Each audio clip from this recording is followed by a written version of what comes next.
इस तो बाद साढ़े कोल आ जाता कोआर्डीनेशन या कोआर्डीनेटिंग। कोआर्डीनेशन जिहड़ा काम है वो किहदा हैगा, मैनेजर का काम है। Individuals often interpret similar interest in different ways. कई बार की होंगे जिस तरह पहला मैं क्या ग्रुप हैगा, ग्रुप के 10 बंदे या 11 या 15 बंदे काम कर रहे, वो उन्होंने सिमिलर इंटरस्ट हो सकते हैं। सिमिलर इंटरस्ट किहड़े होणगे, उस इंडस्ट्री वास्ते काम करना, उनके गोल्स नूं अचीव करना, बट फिर भी उन्होंने सिमिलर इंटरस्ट नूं भी अपने अपने तरीके दे नाल, क्योंकि उन सारिਆਂ ਦਾ माइंड सैटअप अलग अलग होंदा, वो अपने अपने तरीके दे नाल उन्होंने देखते, उनका नज़रिया देखने का सारिਆਂ ਦਾ अलग अलग होंदा। तो ਉਹਦੇ ਨਾਲ ਕੀ ਹੁੰਦਾ, their different ways and their efforts toward mutual goals कई बार उन्होंने मैश नहीं करते, मिलते नहीं है एक दूसरे के नाल, एक दे एफर्ट दूसरे के एफर्ट के नाल मिलते नहीं है। It is the task of the manager, ये मैनेजर का टास्क है कि वो जोड़े डिफरेंसिस ने उन्होंने अप्रोच के विच, उन्होंने डिफरेंसिस नूं वो प्रॉपर अप्रोच के नाल, टाइमिंग के नाल, एफर्ट के नाल, इंटरस्ट के नाल ऑर्गेनाइज करें, ऑर्गेनाइज करके उन्होंने इंडिविजुअल गोल्स नूं वो ऑर्गेनाइजेशनल गोल्स वाल लैके जाए, कि उन्होंने जी अपनी अपनी सोच है, जो उन्होंने पर्सनल थिंकिंग है, पर्सनल थिंकिंग नूं सारिਆਂ ਨੂੰ ऑर्गेनाइजेशनल गोल्स वाल एक बारी डायरैक्ट किया जाए। Coordination is the order, the synchronisation और fitting together of the inter department efforts of individuals in order to attain a common goal. तो सारे के जोड़े इंटर डिपेंडेंट जोड़े एफर्ट्स ने इंडिविजुअल्स के, उन्होंने सारिਆਂ ਨੂੰ एक ऑर्डर च लिया के कॉमन गोल वाल जो इंडस्ट्री का गोल है उधर डायरैक्ट किया जाए। इस तो बाद साढ़े कोल आ जाता है कंट्रोलिंग या monitoring function. Controlling monitoring function जोड़ा एक करैक्टिव एक्शन का काम करता है। असी कोई भी चीज़ को इंप्लीमेंट कर दें, इंप्लीमेंट करने का मतलब ये नहीं होंदा कि जिस तरह वो सोचा गया है वो चीज़ वाकई ही उस तरीके नाल ही चलेगी। तो कंट्रोलिंग का मतलब ये होंदा कि असीं उहदे ते एक चैक रखते हैं कि जिस तरह सोचा गया सीगा क्या ये चीज़ उस तरीके नाल चल रही है, जे नहीं चल रही तो फिर उत्थे इस करैक्टिव एक्शन की जरूरत होंदी है। Corrective action is necessary when performance is below standard. जो सानू लगता है कि जो असी सोचा सी, जो साडे स्टैंडर्ड सी उस तो ये बिलो आ रही है, तो फिर सानू एक करैक्टिव एक्शन लगाना पैंदा। If performance is anticipated to be below standards, preventive action must be taken. तो जे बिलो स्टैंडर्ड्स आती फिर सानू कोई प्रिवेंटिव एक्शन लेना पैंदा to ensure that the problem does not recur, ताकि दोबारा वो प्रॉब्लम ना आवे। And if the performance is greater than और equal to the standards, it is useful to reinforce behaviours that led to acceptable performance. जे वो performance standards नालों वध के आ रही है या वो इक्वल आ रही है, तो फिर असी उन्होंने नोट डाउन कर लैने कि ये जोड़े मैथड ने इन्हों असी फ्यूचर के भी अगे इंप्लीमेंट करांगे। The control process is cyclical which means it's never finished. Control process की करती है, जेकर उहदे च डेविएशन आ रही है, डेविएशन का मतलब है जो स्टैंडर्ड्स कह रहे हैं और जो एक्चुअल प्रोसैस चल रही है, तो उहदे च जिहड़ा फर्क आ रहा है उन्होंने कंट्रोल करना मीनस वो डिफरेंस नूं खत्म करना, ताकि वो स्टैंडर्ड्स दे राह दे उत्ते ही चले।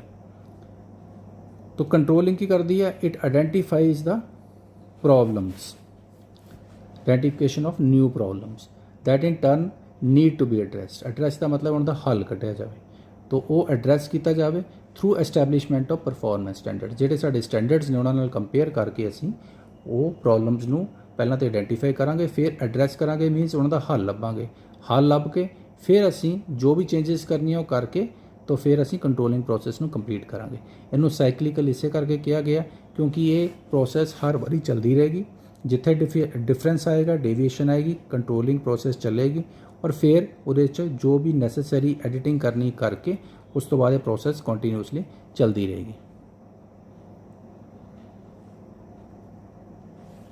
इस तो बाद साढ़े कोल आ जाता मोटिवेटिंग द फंक्शन। मोटिवेशन होंदी किसी को उत्साहित करना।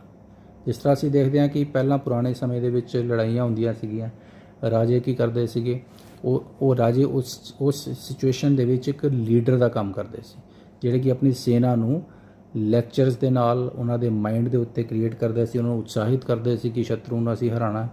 तो लड़ाइयाँ इस तरीके नाल लड़ियाँ भी जांदियां सीगियां। तो उस तरह ही इंडस्ट्री दे विच भी जिहड़े गोल्स ने, टारगेट्स ने, वो अचीव करना एक चैलेंज है। वर्कर्स नूं मोटिवेट करना पॉजिटिव डायरैक्शन दे विच एक गुड मैनेजमेंट प्रैक्टिस होंदी है।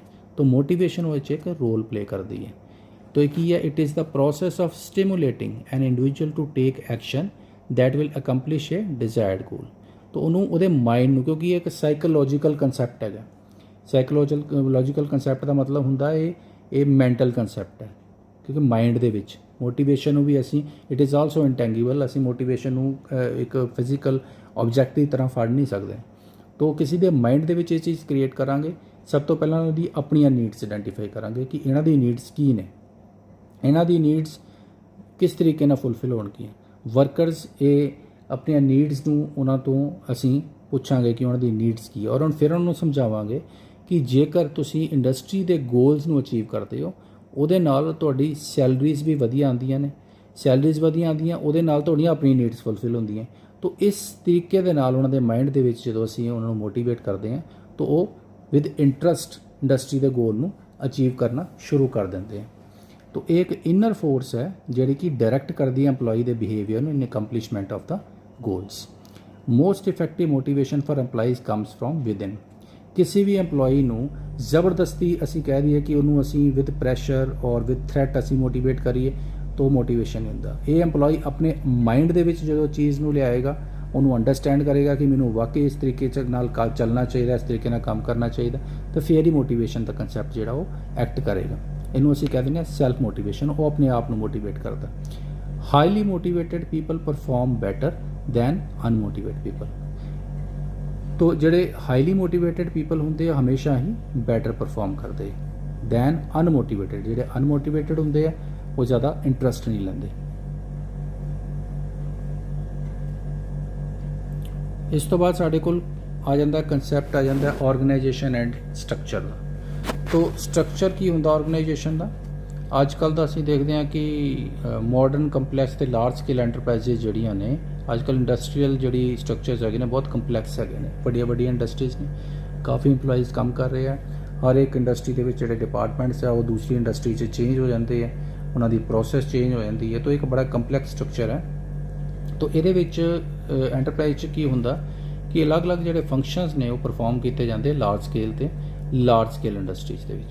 तो ਇਸ ਕਰਕੇ ਇੰਡਸਟਰੀਜ਼ ਜਿਹੜੀਆਂ ਨੇ ਉਹਨਾਂ ਨੂੰ ਅਸੀਂ ਉਹਨਾਂ ਦੀ ਰਿਕੁਆਇਰਮੈਂਟ ਦੇ ਹਿਸਾਬ ਨਾਲ ਦੇਖਣਾ ਹੈ ਕਿ ਉਹਦਾ ਸਟਰਕਚਰ ਕਿਸ ਤਰ੍ਹਾਂ ਦਾ ਡਿਜ਼ਾਈਨ ਹੋਣਾ ਚਾਹੀਦਾ ਤਾਂ ਕਿ ਉਹ ਸਮੂਥਲੀ ਫੰਕਸ਼ਨ ਕਰੇ। तो ਪ੍ਰੋਪਰ ਫੰਕਸ਼ਨਿੰਗ ਜਿਹੜੀ ਹੈ ਇੰਡਸਟਰੀ ਦੀ ਉਦੋਂ ਹੀ ਅਸੀਂ ਅਚੀਵ ਕਰ ਸਕਦੇ ਹਾਂ ਜਦੋਂ ਕਿ ਉਹਨਾਂ ਦੇ ਡਿਫਰੈਂਟ ਸਿਸਟਮਸ ਦੇ ਵਿੱਚ ਕੋਆਰਡੀਨੇਸ਼ਨ ਹੋਏ, ਕੋਆਪਰੇਸ਼ਨ ਹੋਏ। तो ये स्ट्रक्चर पर डिपेंड करता कि स्ट्रक्चर जोड़ा वो कितना बैटर वो असी इंप्लीमेंट किया हुआ है। ये अलग अलग फंक्शन ने जिस तरह डिज़ाइनिंग है, परचेजिंग है, टेस्टिंग है, प्रोडक्शन है, स्टोरेज, सेल्स, एंप्लॉइज़, ये सारे इंटरलिंक्ड होंगे एक दूसरे के नाल। इंटरलिंक्ड होंगे इस तरीके नाल किए जाते इंटरलिंक्ड ताकि एक स्मूथ ते एफिशिएंट और क्विक वर्किंग प्रोसैस जी है वो ऑबटेन हो सके इंडस्ट्री के विच। तो इनू अचीव करने वास्ते दो या दो तो ज़्यादा आदमी जोड़े वो अपने एफर्ट को कंबाइन करते हैं ताकि कॉमन डिजायर्ड गोल जोड़े वो इंडस्ट्री के अचीव हो सकन। और ये वास्ते जोड़ा एक ऑर्गेनाइजेशन का जोड़ा स्ट्रक्चर है वो एक बड़ा इंपॉर्टेंट रोल प्ले करता है। असी अगे देखांगे डिफरेंट स्ट्रक्चर्स से असी इनू क्लीयर करांगे।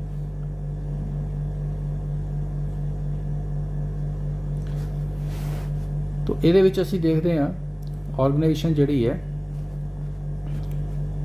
उन्होंने असी डिफाइन करते हैं। ऑर्गेनाइजेशन में भी defined as a process of identifying and getting the work to be perform कि ऑर्गेनाइजेशन के विच किहड़ा वर्क जिहड़ा परफॉर्म किया जाना। Defining and delegating responsibility and authority. सब तो पहला किहड़े आदमी ने किस किस पोस्ट पर बैठना है, वह की काम होएगा, उन्होंने किहड़ा काम डेलीगेट किया जाएगा, उसकी रिस्पॉन्सिबिलिटी की होएगी, तो वो कोल अथॉरिटी की दी जाएगी।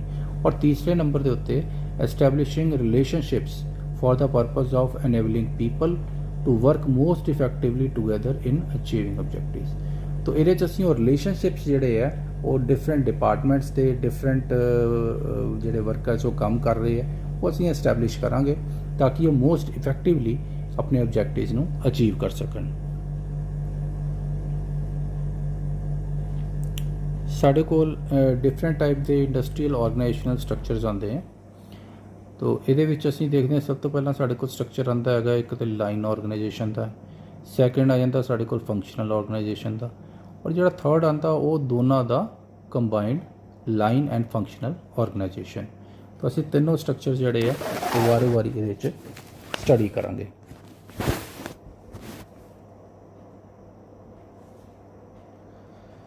इस डायग्राम 'ਚ ਸਾਡੇ ਕੋਲ ਲਾਈਨ ਜਾਂ ਪਿਓਰ ਲਾਈਨ ਆਰਗੇਨਾਈਜੇਸ਼ਨ ਅਸੀਂ ਇਹਨੂੰ ਕਹਿੰਦੇ ਆ। ਇਹ ਸਟਰਕਚਰ ਸਾਡੇ ਸਾਹਮਣੇ ਇੱਕ ਸਕੈਲਟਨ ਡਾਇਗਰਾਮ ਬਣਿਆ। ਸਕੈਲਟਨ ਇਸ ਕਰਕੇ ਕਹਿੰਦੇ ਆ ਕਿਉਂਕਿ ਇਹਦੇ 'ਚ ਬਿਲਕੁਲ ਲਾਈਨਸ ਦੀ ਹੈਲਪ ਦੇ ਨਾਲ ਅਸੀਂ ਸ਼ੋ ਕੀਤਾ ਹੋਇਆ। तो एक लाइन ऑर्गेनाइजेशन स्ट्रक्चर है। ਇਹਦੇ ਵਿੱਚ ਅਸੀਂ ਦੇਖਦੇ ਹਾਂ ਬਿਲਕੁਲ ਟੌਪ ਲੈਵਲ ਤੇ ਇੱਕ ਪ੍ਰੋਡਕਸ਼ਨ ਮੈਨੇਜਰ ਹੈ। ਪ੍ਰੋਡਕਸ਼ਨ ਮੈਨੇਜਰ ਦੇ ਬਿਲੋ ਇੱਕ ਫੋਰਮੈਨ 1 ਹੈ, ਇੱਕ ਫੋਰਮੈਨ 2 ਹੈ ਔਰ ਫੋਰਮੈਨ 1 ਦੇ ਅੰਡਰ ਕੁਝ ਵਰਕਰਸ ਨੇ ਔਰ ਇੱਧਰ ਫੋਰਮੈਨ 2 ਦੇ ਵਿੱਚ ਕੁਝ ਵਰਕਰਸ ਨੇ। तो ਅਸੀਂ ਇਹਨੂੰ ਕਵਾਂਗੇ it is the simplest form of industrial organizational structure. ਬਹੁਤ ਛੋਟੀਆਂ ਇੰਡਸਟਰੀ, ਛੋਟੇ ਲੈਵਲ 'ਤੇ ਜਿਹਨੂੰ ਅਸੀਂ ਘਰੇਲੂ ਇੰਡਸਟਰੀਜ਼ ਵੀ ਕਹਿੰਦੇ ਹਾਂ, ਜਿਹੜੀਆਂ ਕਿ ਅਸੀਂ ਕਹਿੰਦੇ ਕਿ ਘਰਾਂ ਦੇ ਵਿੱਚ ਹੀ ਖੋਲ੍ਹੀਆਂ ਹੋਈਆਂ ਜਾਂ ਕਿਸੇ ਇੱਕ ਫੈਮਿਲੀ ਨੇ ਖੋਲ੍ਹੀਆਂ ਹੋਈਆਂ ਜਿਹਦੇ 'ਚ ਬਹੁਤ ਘੱਟ ਇੰਪਲੋਈਜ਼ ਕੰਮ ਕਰ ਰਹੇ ਆ, ਅਸੀਂ ਉੱਥੇ ਇਹਨੂੰ ਯੂਟੀਲਾਈਜ਼ ਕਰ ਸਕਦੇ ਹਾਂ। ਤਾਂ ਇਹਨੂੰ ਪਿਓਰ ਲਾਈਨ ਆਰਗੇਨਾਈਜੇਸ਼ਨ ਜਿਹੜੀ ਹੈ ਇਹਦੀ ਕੁਝ ਮੈਰਿਟਸ ਹੈਗੀਆਂ ਨੇ, ਕੁਝ ਪਲੱਸ ਪੁਆਇੰਟਸ ਨੇ। ਉਹ ਇਹ ਹੈ ਕਿ ਇੱਕ ਤਾਂ ਇੰਡੀਪੈਂਡੈਂਸ ਹੈ, ਇੱਕੋ ਹੀ ਪ੍ਰੋਡਕਸ਼ਨ ਮੈਨੇਜਰ ਹੈ, ਉਹੀ ਕੰਟਰੋਲ ਕਰ ਰਿਹਾ ਦੋਨੋਂ ਪਾਸੇ ਫੋਰਮੈਨ 1 ਫੋਰਮੈਨ 2 ਨੂੰ, ਉਹੀ ਸਾਰੇ ਡਿਸੀਜਨ ਲੈ ਰਿਹਾ। ਡਿਸੀਜਨ ਮੇਕਿੰਗ ਪ੍ਰੋਸੈਸ ਜਿਹੜੀ ਆ ਉਹਦੇ 'ਚ ਬਹੁਤ ਫਾਸਟ ਹੈਗੀ ਹੈ ਕਿਉਂਕਿ ਜ਼ਿਆਦਾ ਪਰਸਨਸ ਇਨਵੋਲਵ ਨਹੀਂ ਹੈਗੇ। ਕੋਈ ਇਹ ਨਹੀਂ ਹੈ ਕਿ 8-10 ਪਰਸਨਸ ਇਕੱਠੇ ਬੈਠ ਕੇ ਮੀਟਿੰਗ ਕਰਨਗੇ ਫਿਰ ਉਹਦੇ 'ਚ ਕੋਈ ਡਿਸੀਜਨ ਨਿਕਲੇਗਾ। ਤਾਂ ਪ੍ਰੋਡਕਸ਼ਨ ਮੈਨੇਜਰ ਹੀ ਡਿਸਾਈਡ ਕਰ ਲੇਗਾ ਔਰ ਉਹ ਫੋਰਮੈਨ 1 ਔਰ 2 ਨੂੰ ਕਨਵੇ ਕਰ ਦੇਗਾ ਔਰ ਵਰਕਰਸ ਉਹਨੂੰ ਇੰਪਲੀਮੈਂਟ ਕਰ ਦੇਣਗੇ। ਬੜਾ ਫਾਸਟ ਡਿਸੀਜਨ ਮੇਕਿੰਗ ਹੈ। ਕੰਟਰੋਲ ਸਿਸਟਮ ਵੀ ਬੜਾ ਸਿੰਪਲ ਹੈਗਾ, ਪ੍ਰੋਡਕਸ਼ਨ ਮੈਨੇਜਰ ਹੀ ਕੰਟਰੋਲ ਕਰ ਰਿਹਾ ਦੋਨਾਂ ਨੂੰ। ਡਿਸਿਪਲਿਨ ਜਿਹੜਾ ਇਹਦੇ ਵਿੱਚ ਕੋਈ ਪ੍ਰੋਬਲਮ ਨਹੀਂ ਆ ਸਕਦੀ ਇਨਡਿਸਿਪਲਿਨ ਦੀ ਕਿਉਂਕਿ ਕੋਈ ਕਲੈਸ਼ਿੰਗ ਹੀ ਨਹੀਂ ਆਰਡਰਸ ਦੀ, ਸਾਰੇ ਆਰਡਰਸ ਪ੍ਰੋਡਕਸ਼ਨ ਮੈਨੇਜਰ ਤੋਂ ਥੱਲੇ ਫਲੋ ਕਰ ਰਹੇ। ਦੈਨ ਰਿਸਪੌਂਸਿਬਿਲਟੀ ਜਿਹੜੀ ਹੈ ਉਹਦੇ 'ਚ ਬਿਲਕੁਲ ਕਲੀਅਰ ਕੱਟ ਫਿਕਸ ਕੀਤੀ ਹੋਈ ਹੈ, ਸਾਰਾ ਕੰਮ ਪ੍ਰੋਡਕਸ਼ਨ ਮੈਨੇਜਰ ਹੀ ਕਰ ਰਿਹਾ, ਇਹਦੇ ਕੋਲ ਹੀ ਸੈਂਟਰਲਾਈਜ਼ਡ ਹੈ। तो रिस्पॉन्सिबिलिटी अथॉरिटी ये लाइक कर रही है और ये बड़ी ही कॉस्ट इफेक्टिव ऑर्गेनाइजेशन स्ट्रक्चर है। ज़्यादा ये परसनस इन्वॉल्व नहीं है, उन्होंने सैलरीज नहीं देनिया पै रही इन्नियां ज़्यादा, इस करके ये बड़ा ही कॉस्ट इफेक्टिव और इकोनॉमिकल स्ट्रक्चर है। और परसन जड़े ने एक आदमी ही ये कंट्रोल कर रहे हैं और कोऑर्डिनेशन जी है वो बड़ी ईजी हैगी। लेकिन ये कुछ डीमैरिट्स हैगियां ने या नैगेटिव पॉइंट्स ने। डीमैरिट्स चाहता कि burden of work मीनस production manager को काम का बहुत ज़्यादा, वो सेल्स भी देख रहे हैं, मार्केटिंग भी देख रहे हैं, मैनेजमेंट भी देख रहे हैं, सैलरीज फाइनैशियल जरा सारी कैलकुलेशंस वो देख रहे हैं, फाइनांस मैनेजर का काम कर रहे हैं। तो प्रोडक्शन मैनेजर को सारा ही बर्डन वो लाइक कर रहे हैं। फिर स्पैशलाइजेशन ही हैगी क्योंकि एक आदमी इन्ने सारे फील्ड के काम के विच स्पैशलाइज्ड नहीं हो सकता।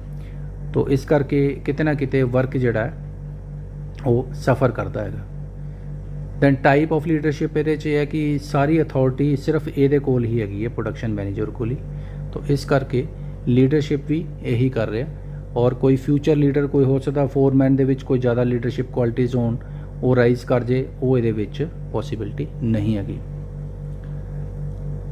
दैन सूटेबिलिटी हैगी है कि बिल्कुल स्मॉल एंटरप्राइजेस हैगी हैं जिहदे बहुत घੱਟ आदमी काम करते हैं, उन्होंने असीं ਉਹਦੇ ਵਿੱਚ ਉਸ ਤਰ੍ਹਾਂ ਦੇ ਬਿਜ਼ਨਸ ਦੇ ਵਿੱਚ ਅਸੀਂ ਇਹਨੂੰ ਇੰਪਲੀਮੈਂਟ ਕਰ ਸਕਦੇ ਹਾਂ।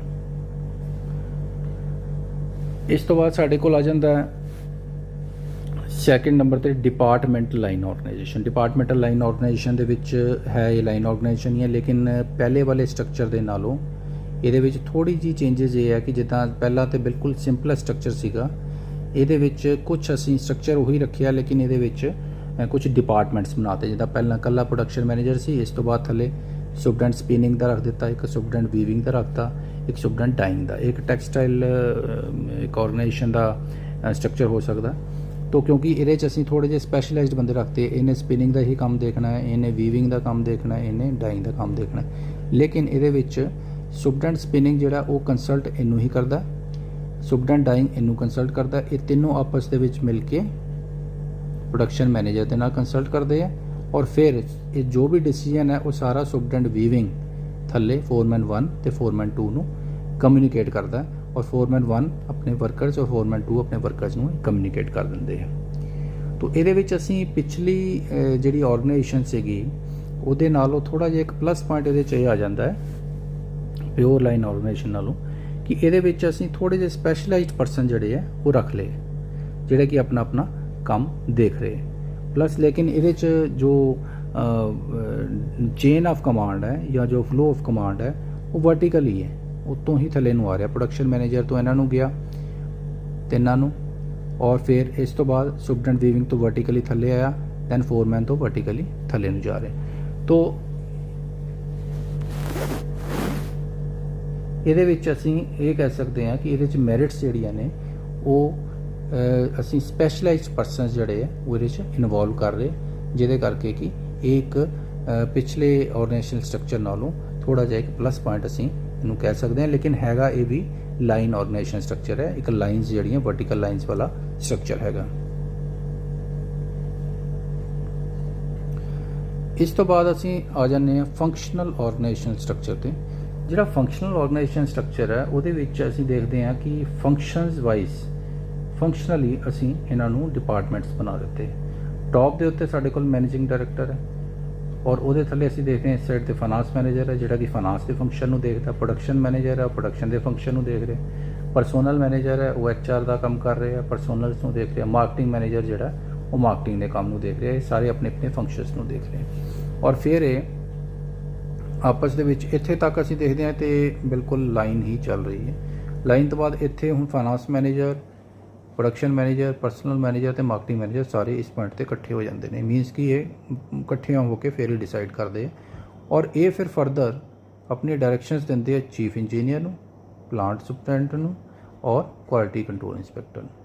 ਇਹ ਸਾਰੇ quality control inspector, plant superintendent ਔਰ ਚੀਫ ਇੰਜੀਨੀਅਰ ਇਹ ਫਿਰ ਹੌਰੀਜ਼ੌਂਟਲ ਲਾਈਨ ਆਫ ਕਮਾਂਡ ਦੇ ਨਾਲ ਕਨੈਕਟਡ ਨੇ।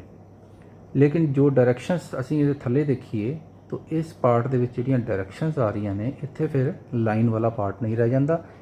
ਚੀਫ ਇੰਜੀਨੀਅਰ ਸਾਰਿਆਂ ਨੂੰ ਹੀ ਡਾਇਰੈਕਸ਼ਨਸ ਦੇ ਰਿਹਾ, ਥੱਲੇ ਫੋਰਮੈਨ ਫੋਰ ਸ਼ਾਪ ਨੂੰ ਦੇ ਰਿਹਾ, ਫੋਰਮੈਨ ਵੈਲਡਿੰਗ ਸ਼ਾਪ ਨੂੰ ਦੇ ਰਿਹਾ, ਫੋਰਮੈਨ ਪੇਂਟ ਸ਼ਾਪ ਨੂੰ ਦੇ ਰਿਹਾ। ਇਸੇ ਤਰ੍ਹਾਂ ਹੀ ਪਲਾਂਟ ਸੁਪਰਡੈਂਟ ਵੀ ਜਿਹੜਾ ਉਹ ਫੋਰਮੈਨ ਫੋਰ ਸ਼ਾਪ ਨੂੰ ਦੇ ਰਿਹਾ, ਫੋਰਮੈਨ ਵੈਲਡਿੰਗ ਸ਼ਾਪ ਨੂੰ ਦੇ ਰਿਹਾ ਔਰ ਫੋਰਮੈਨ ਪੇਂਟ ਸ਼ਾਪ ਨੂੰ ਦੇ ਰਿਹਾ, ਔਰ ਕੁਆਲਿਟੀ ਕੰਟਰੋਲ ਇੰਸਪੈਕਟਰ ਵੀ ਇਸੇ ਤਰ੍ਹਾਂ ਹੀ ਸਾਰਿਆਂ ਨੂੰ ਦੇ ਰਿਹਾ। ਤੋ ਇਹ ਇੰਟਰਲਿੰਕ ਸਟਰਕਚਰ ਇੱਥੇ ਇੱਕ ਬਣ ਜਾਂਦਾ ਹੈਗਾ, ਔਰ ਇਸ ਤੋਂ ਬਾਅਦ ਜਿਹੜੇ ਵਰਕਰਸ ਹੈਗੇ ਨੇ ਇਸ ਪੁਆਇੰਟ ਤੇ ਉਹ ਵੀ ਇਹਨਾਂ ਤਿੰਨਾਂ ਤੋਂ ਹੀ ਸਾਈਮਲਟੇਨੀਅਸਲੀ ਡਾਇਰੈਕਸ਼ਨਸ ਲੈ ਰਹੇ ਨੇ। ਤੋ ਇਹਦੇ ਵਿੱਚ ਅਸੀਂ ਜੇ ਇਹਦੇ ਮੈਰਿਟਸ ਦੇਖੀਏ ਤੋ ਮੈਰਿਟਸ ਦੇ ਵਿੱਚ ਸਾਡੇ ਕੋਲ ਇੱਕ ਆ ਜਾਂਦਾ ਕਿ ਸਭ ਤੋਂ ਪਹਿਲੀ ਮੈਰਿਟ ਤੇ ਕਿ ਸਪੈਸ਼ਲਾਈਜ਼ਡ ਪਰਸਨਸ ਪਿਛਲੇ ਸਟਰਕਚਰ ਨਾਲੋਂ ਬਹੁਤ ਜ਼ਿਆਦਾ ਅਵੇਲੇਬਲ ਨੇ। ਜਿਸ ਤਰ੍ਹਾਂ ਕਿ ਅਸੀਂ ਦੇਖਦੇ ਹਾਂ 1 2 3 4 5 6 7 8 9 ਔਰ 10 ਸਪੈਸ਼ਲਾਈਜ਼ਡ ਸਾਡੇ ਕੋਲ ਪਰਸਨਲ ਹੈਗੇ ਨੇ ਜਿਹੜੇ ਕਿ ਆਪਣੇ ਆਪਣੇ ਫੀਲਡ 'ਚ ਐਕਸਪਰਟ ਨੇ, ਔਰ ਇਹ ਸਾਰੇ ਆਪਣਾ ਆਪਣਾ ਕੰਮ ਦੇਖ ਰਹੇ ਔਰ ਆਪਣੇ ਕੰਮ ਨੂੰ ਮੋਰ ਇਫੈਕਟਿਵਲੀ ਜਿਹੜਾ ਉਹ ਅੰਜਾਮ ਦੇ ਰਹੇ ਆ। ਰਿਫਲੈਕਟਿਵ ਥਿੰਕਿੰਗ ਹੈਗੀ। ਰਿਫਲੈਕਟਿਵ ਥਿੰਕਿੰਗ ਇਸ ਕਰਕੇ ਹੈ ਕਿਉਂਕਿ ਕਿਸੇ ਦੂਸਰੇ ਦੇ ਕੰਮ ਦਾ ਬਰਡਨ ਨਹੀਂ ਹੈ, ਆਪਣਾ ਆਪਣਾ ਡਿਪਾਰਟਮੈਂਟ ਦਾ ਕੰਮ ਦੇਖ ਰਹੇ ਆ ਔਰ ਆਪਣੇ ਕੰਮ ਦੇ ਵਿੱਚ ਕੁਝ ਨਵਾਂ ਇਨੋਵੇਟਿਵ ਕਰ ਸਕਦੇ ਆ। ਇਸ ਕਰਕੇ ਉਹਨਾਂ ਦੀ ਰਿਫਲੈਕਟਿਵ ਥਿੰਕਿੰਗ ਇੱਥੇ ਬਣ ਸਕਦੀ ਹੈ। ਸੁਪਰਵਿਜ਼ਨ ਬੈਟਰ ਹੋ ਰਹੀ ਹੈ, ਹਰ ਇੱਕ ਆਦਮੀ ਆਪਣੇ ਆਪਣੇ ਫੀਲਡ ਦਾ ਜਿਹੜਾ ਉਹ ਕੰਮ ਦੇਖ ਰਿਹਾ, ਔਰ ਸਕੋਪ ਫॉर ਐਕਸਪੈਂਸ਼ਨ। ਔਰ ਇਹ ਜਿਹੜੀ ਐਂਟਰਪ੍ਰਾਈਜ਼ ਹੈ ਇਹ ਆਉਣ ਵਾਲੇ ਟਾਈਮ ਦੇ ਵਿੱਚ ਆਪਣਾ ਬਿਜ਼ਨਸ ਜਿਹੜਾ ਉਹ ਐਕਸਪੈਂਡ ਕਰ ਸਕਦੀ, ਕਿਉਂਕਿ ਇਹਦੇ ਕੋਲ ਸਪੈਸ਼ਲਾਈਜ਼ਡ ਪਰਸਨ ਬਹੁਤ ਜ਼ਿਆਦਾ ਨੇ ਜਿਹੜੇ ਕਿ ਆਉਣ ਵਾਲੇ ਫਿਊਚਰ ਦੇ ਵਿੱਚ ਆਪਣੇ ਬਿਜ਼ਨਸ ਨੂੰ ਐਕਸਪੈਂਡ ਕਰ ਸਕਦੇ ਨੇ। ਹੁਣ ਇਹਦੇ 'ਚ ਕੁਝ ਡੀਮੈਰਿਟਸ ਅਸੀਂ ਦੇਖ ਲੈਂਦੇ ਹਾਂ। ਡੀਮੈਰਿਟਸ ਦੇ ਵਿੱਚ ਸਾਡੇ ਕੋਲ ਆ ਜਾਂਦਾ ਇੱਕ ਤੇ ਇਨਡਿਸਿਪਲਿਨ ਆ ਜਾਂਦਾ ਪਹਿਲੇ ਨੰਬਰ ਤੇ। ਉਹ ਸਾਨੂੰ ਇੱਥੋਂ ਨਜ਼ਰ ਆਉਂਦਾ ਹੈ ਕਿ ਸਾਰੇ ਜਿਹੜੇ ਹੈ ਉਹ ਇੱਕ ਦੂਸਰੇ ਨੂੰ ਕਮਾਂਡ ਸਾਈਮਲਟੇਨੀਅਸਲੀ ਦੇ ਰਹੇ।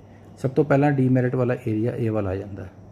ਇਹਦੇ 'ਚ 3 ਜਿਹੜੇ ਹੈਡਸ ਨੇ ਉਹ ਤਿੰਨੋਂ ਹੈਡਸ ਸਾਈਮਲਟੇਨੀਅਸਲੀ ਹੀ ਸਾਰਿਆਂ ਨੂੰ ਕਮਾਂਡਸ ਦੇ ਰਹੇ ਹੈ।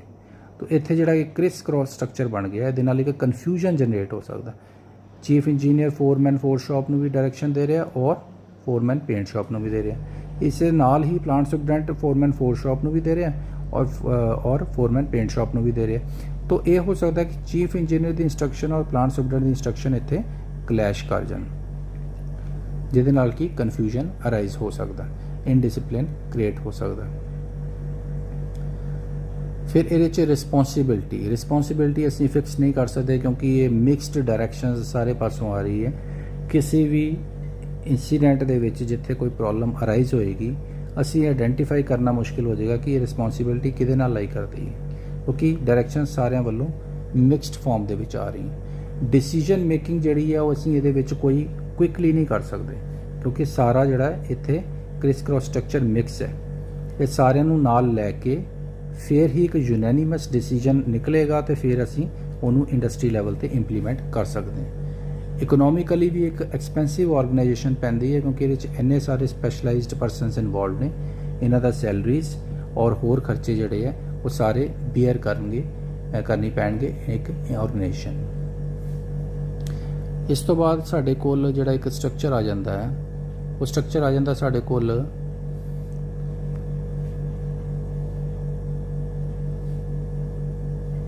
ਲਾਈਨ ਐਂਡ ਸਟਾਫ ਆਰਗੇਨਾਈਜੇਸ਼ਨ ਦਾ।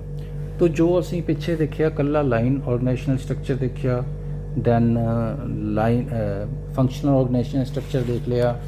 तो असी जे दोनों नू मिक्स कर दईए और कंबाइन कर दईए तो साढ़े कोल ये स्ट्रक्चर साढ़े कोल आ जाता है, line and staff organisation structure. हुण इहदे विच असीं देखते हैं कि असी स्टाफ नू असी जिहड़ा है फंक्शनल ऑर्गेनाइजेशन भी कहने हैं। तो ये स्टाफ ऑर्गेनाइजेशन इसी कह रहे हो मतलब functional organisation, line and functional organisation. तो लाइन एंड फंक्शनल ऑर्गेनाइजेशन ਦੇ ਵਿੱਚ ਕੀ ਕੀਤਾ ਗਿਆ ਹੈ, ਦੋਨਾਂ ਸਟਰਕਚਰਸ ਨੂੰ, ਲਾਈਨ ਆਰਗੇਨਾਈਜੇਸ਼ਨ ਸਟਰਕਚਰ ਨੂੰ ਤੇ ਫੰਕਸ਼ਨਲ ਆਰਗੇਨਾਈਜੇਸ਼ਨ ਸਟਰਕਚਰ ਨੂੰ ਮਿਕਸ ਕਰ ਦਿੱਤਾ ਗਿਆ। ਉਹਦੀਆਂ ਮੈਰਿਟਸ ਉੱਥੋਂ ਚੁੱਕੀਆਂ ਗਈਆਂ ਤੇ ਡਿਸਐਡਵਾਂਟੇजेस ਨੂੰ ਘਟਾ ਦਿੱਤਾ ਗਿਆ। ਇਹਦੇ 'ਚ ਅਸੀਂ ਇੱਕ ਚੀਜ਼ ਨੋਟ ਕਰਦੇ ਹਾਂ ਕਿ ਲਾਈਨ ਜਿਹੜੀ ਹੈ, ਲਾਈਨ ਆਰਗੇਨਾਈਜੇਸ਼ਨ ਸਟਰਕਚਰ ਤੁਸੀਂ ਦੇਖੋ ਇਹ ਲਾਈਨਸ ਜਿਹੜੀ ਆ ਰਹੀਆਂ ਵਰਟੀਕਲ, ਇਸ ਤੋਂ ਬਾਅਦ ਇਹ ਲਾਈਨ ਅੰਦਰ ਨੂੰ ਚਲੀ ਗਈ, ਇਸ ਤੋਂ ਬਾਅਦ ਇਹ ਲਾਈਨ ਇੱਧਰ ਨੂੰ ਚਲੀ ਗਈ, ਫਿਰ ਇਹ ਲਾਈਨ ਥੱਲੇ ਆ ਗਈ, ਫਿਰ ਇਸ ਤਰੀਕੇ ਨਾਲ ਚਲੇਗੀ, ਫਿਰ ਇਸ ਤਰੀਕੇ ਨਾਲ। ਇਹ ਸਾਰਾ ਲਾਈਨ ਸਟਰਕਚਰ ਹੈ, ਇਹ ਸਾਰਾ ਲਾਈਨ ਸਟਰਕਚਰ ਹੈ, ਕਿਉਂਕਿ ਇਹਦੇ 'ਚ ਕਿਤੇ ਵੀ ਕ੍ਰਿਸ ਕ੍ਰੋਸ ਨਹੀਂ ਹੈਗਾ ਜੋ ਪਿੱਛੇ ਸੀਗਾ। ਉਹਦੇ 'ਚ ਕਨਫਿਊਜ਼ਨ ਅਰਾਈਜ਼ ਹੋ ਰਿਹਾ ਸੀ, ਇਹ 'ਚ ਕਨਫਿਊਜ਼ਨ ਅਰਾਈਜ਼ ਨਹੀਂ ਹੋ ਰਿਹਾ। ਮੈਨੇਜਿੰਗ ਡਾਇਰੈਕਟਰ ਇਹਨਾਂ ਤਿੰਨਾਂ ਦੇ ਨਾਲ ਪਹਿਲਾਂ ਗੱਲ ਕਰੇਗਾ, ਜੋ ਡਿਸੀਜਨ ਹੋਏਗਾ ਪ੍ਰੋਡਕਸ਼ਨ ਮੈਨੇਜਰ ਉਹਨੂੰ ਪਲਾਂਟ ਸੁਪਰਡੈਂਟ ਦੇ ਨਾਲ ਸ਼ੇਅਰ ਕਰੇਗਾ, ਫਿਰ ਚੀਫ ਇੰਜੀਨੀਅਰ ਨਾਲ ਸ਼ੇਅਰ ਕਰੇਗਾ ਔਰ ਫਿਰ ਕੁਆਲਿਟੀ ਇੰਸਪੈਕਟਰ ਨਾਲ ਸ਼ੇਅਰ ਕਰੇਗਾ। ਆਪਸ 'ਚ ਡਿਸਾਈਡ ਕਰਨ ਤੋਂ ਬਾਅਦ ਸਿਰਫ ਪਲਾਂਟ ਸੁਪਰਡੈਂਟ ਤੋਂ ਹੀ ਡਾਇਰੈਕਸ਼ਨਸ ਥੱਲੇ ਫੋਰਮੈਨਸ ਨੂੰ ਆਉਣਗੇ, ਕਿਤੇ ਕਨਫਿਊਜ਼ਨ ਅਰਾਈਜ਼ ਹੋਣ ਦਾ ਕੋਈ ਸਕੋਪ नहीं है। तो इस स्ट्रक्चर ने फंक्शनल ऑर्गेनाइजेशन और लाइन ऑर्गेनाइजेशन की दोनों एडवांटेजेस ਨੂੰ एक्सट्रैक्ट करके ਤੇ फिर इस स्ट्रक्चर ਨੂੰ फॉर्म किया गया।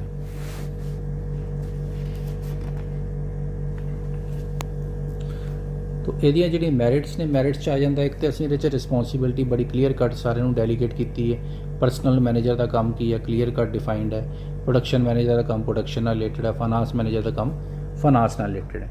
और ਜਿਹੜਾ भी कभी ਅਸੀਂ ਦੇਖਾਂਗੇ जो पिन पॉइंट करना होएगा तो ਸਾਨੂੰ ਈਜ਼ੀਲੀ ਆਇਡੈਂਟੀਫਾਈਬਲ ਹੋਏਗਾ ਕਿ ਇਹ ਪ੍ਰੋਡਕਸ਼ਨ ਮੈਨੇਜਰ ਦੇ ਲੈਵਲ ਤੇ ਡਿਸੀਜਨ ਲੈ ਗਿਆ, तो ਇਹਦੀ ਰਿਸਪੌਂਸਿਬਿਲਟੀ ਇੱਥੇ ਫਿਕਸ ਹੋਏਗੀ, ਜਾਂ ਫਾਈਨਾਂਸ ਮੈਨੇਜਰ ਦੇ ਲੈਵਲ ਤੇ ਲਿਆ ਗਿਆ ਇਹਦੀ ਜਿਹੜੀ ਹੈ ਰਿਸਪੌਂਸਿਬਿਲਟੀ ਇੱਥੇ ਫਿਕਸ ਹੋਏਗੀ, ਕਿਉਂਕਿ ਇਹਦੇ 'ਚ ਕੋਈ ਕ੍ਰਿਸ ਕ੍ਰੋਸ ਸਟਰਕਚਰ ਉਹ ਨਹੀਂ ਹੈਗਾ।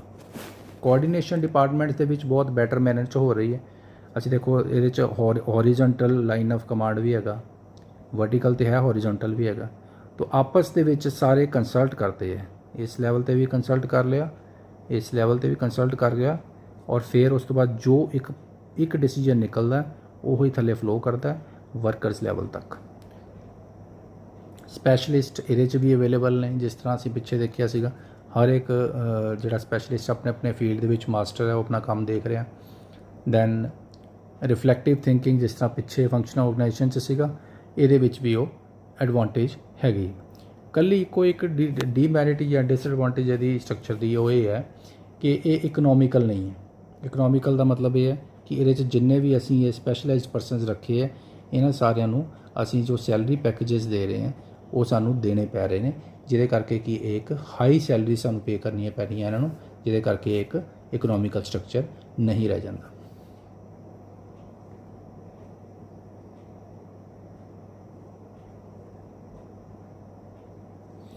इस तो बाद साढ़े को आ जाता एक हायरार्कीकल मैनेजमेंट स्ट्रक्चर। हायरार्कीकल मैनेजमेंट स्ट्रक्चर की होंदा, जिहड़ा असीं स्ट्रक्चर पिछे देखिया सी, एक हायरार्की है, इहनूं कहने असीं हायरार्की। हायरार्की दे विच हर एक दी पोजीशन जिहड़ी है वो प्रॉपरली डिफाइंड सानूं पता लग रहा कि ये इत्थे मैनेजिंग डायरैक्टर है, इत्थे परसनल मैनेजर है, इत्थे फाइनांस मैनेजर है, किहड़ी चीज़ किहदे नाल कनैक्टेड है। ये सारी चीज़ नूं असीं कह सकते हैं कि ये एक हायरार्की है, ये हायरार्की हैगी है। तो ये जिहड़ी हायरार्कीकल मैनेजमेंट स्ट्रक्चर है, ये असीं देखते हैं ये की हैगा, it is visualised as a pyramid ਇੱਕ ਪਿਰਾਮਿਡ ਹੈ, ਪਿਰਾਮਿਡ ਦੀ ਫਾਰਮ 'ਚ। ਹੁਣ ਦੇਖਦੇ ਹਾਂ ਅਸੀਂ, ਇਹ ਇੱਕ ਪਿਰਾਮਿਡ ਸੀਗਾ ਜਿਹੜਾ ਪਿੱਛੇ ਅਸੀਂ ਦੇਖਿਆ, ਇਹ ਦੇਖੋ ਇਹ ਟੌਪ ਲੈਵਲ 'ਤੇ ਹੈ। ਤਾਂ ਇਹਦੇ 'ਚ ਅਸੀਂ ਦੇਖਦੇ ਹਾਂ ਇੱਕ ਪਿਰਾਮਿਡ ਬਣ ਰਿਹਾ, पिरामिड की फॉर्म च बन रहा है। तो it is a visualised as a pyramid where the higher the rank of the person depicts his power status in an organisation. Higher level ते साडा कौन सीगा इहदे च, पिछे असीं देखिया सी उहदे साडे हायर लैवल ते साडे कोल एक मैनेजिंग डायरैक्टर है। तो उहदे कोल उन्नी ही पावर है, उन्ना ही स्टेटस है उहदा। As a result superiors in the hierarchy generally have higher status and command, उन्होंने को कमांड है, स्टेटस है, डिसीजन मेकिंग पावर है, ग्रेटर रिवॉर्ड्स ने दैन देयर सबॉर्डिनेट्स, अपने सबॉर्डिनेट्स नालों। It is a skeleton diagram, जिस तरह मैं पहले कहा कि स्केलेटन डायग्राम है which shows the position of every officer और सबॉर्डिनेट इन एन ऑर्गेनाइजेशन। तो इस डायग्राम तो सानू देख के पता लग जाता है कि इस पर्टिकुलर पोस्ट पर जो आदमी बैठा है, ये थले किन्ने आदमी होर काम कर रहे हैं। And it also shows the chain of flow of command, command होंदा है डायरैक्शनस कितों किधर नूं फ्लो कर रही हैं, ये भी शो करता है। As well as authority and responsibility, तो किदे कोल कितनी अथॉरिटी है, की रिस्पॉन्सिबिलिटी है उहदी, ये सानू शो करता हायरार्कीकल मैनेजमेंट स्ट्रक्चर। इहदे विच साडे कोल 3 तरह की मैनेजमेंट्स आ जांदियां। First one is top level management, second is middle level management, third is bottom level management. तो असी ये कल्ले कल्ले तौर पर अगे देखांगे। ये साढ़े पास एक हायरार्कीकल मैनेजमेंट स्ट्रक्चर आ गया, जिहड़ा ये हैगा इनू असी कहने आ टॉप लैवल मैनेजमेंट। इस लैवल ते जिहड़ा ये वाइस प्रेजिडेंट हैगे ने, इनू असी कहने आ मिडल लैवल मैनेजमेंट। और इस तो थल्ले ये जिहड़े सारे मैनेजर्स ने, इनू असी कहने आ लो लैवल मैनेजमेंट और फर्स्ट लाइन मैनेजर्स। तो इस तरीके दे नाल 3 स्टेजेस जिहड़ियां वो इहदे च बनी है। इस डायग्राम तो सानू क्लीयर हुंदा। हुण इहदे काम की है असीं अगे देख लैंदे। टॉप लैवल मैनेजर किहड़े हुंदे ने? Top level managers are also called as, इहनूं कहने असीं सीनियर मैनेजमेंट और एग्जीक्यूटिव्स भी कहने। तो कई ऑर्गेनाइजेशन दे विच तुसीं सुणिया होएगा कि किस किस तरह की पोस्टां आउंदियां, जिद्दां असीं कहने आ कि ये इंडस्ट्री का, इस ऑर्गेनाइजेशन का CEO हैगा, chief executive officer, chief financial officer, chief information officer, chairperson of the board, president, vice president. तो ये इस तरीके के जोड़े टॉप लैवल ते जोड़े मैनेजर्स होंदे ने, उन्होंने असीं टॉप लैवल मैनेजर्स कह दिंदे आ। ये मैनेजर्स जोड़े ने ये डिसीजनस बनाते हैं, डिसीजनस लैंदे ने, पॉलिसीज़ बनाते हैं, किहड़े गोल्स ने वो सैट करते हैं, ठीक है। और ये ओवरऑल डिसीजन लेंदे ऑर्गेनाइजेशन लैवल पे। और ये जोड़े डिसीजनस ने ये लैके थले कम्यूनीकेट करते हैं। और ये डे टू डे एक्टिविटीज़ की चल रही थले वर्कर लैवल तो वो पार्टिसिपेट नहीं करते, क्योंकि वो काम फर्स्ट लाइन मैनेजर्स है। तो इस करके पॉलिसी मेकरस होंदे ने टॉप लैवल ते काम करते हैं। इस तो बाद साढ़े कोल आ जाता है middle level managers. Middle level managers आ जाते हैं ਜਿਹੜੇ टॉप लैवल मैनेजर ते first line manager low level manager ਦੇ ਵਿੱਚ ਕੰਮ ਕਰਦੇ। ਇਹ टॉप मैनेजर्स ਦੇ बिलो वाला लैवल है। ਇਹਨਾਂ ਦਾ ਕੰਮ ਕੀ ਹੈ? ਇਹ जनरल मैनेजर हो सकते हैं, प्लांट मैनेजर हो सकते हैं, रीजनल मैनेजर हो सकते हैं, डिविजनल मैनेजर हो सकते हैं। और ये रिस्पॉन्सिबल होंगे है ਜਿਹੜੇ गोल्स टॉप लैवल मैनेजर्स ने सैट किए हैं उन्होंने अगे एग्जीक्यूट करवाते। उतों जो गोल सैट होकर जाते हैं वो बेस के उत्ते ये अपने सबॉर्डीनेट्स के अगे गोल सैट करते हैं डिपार्टमेंट्स से।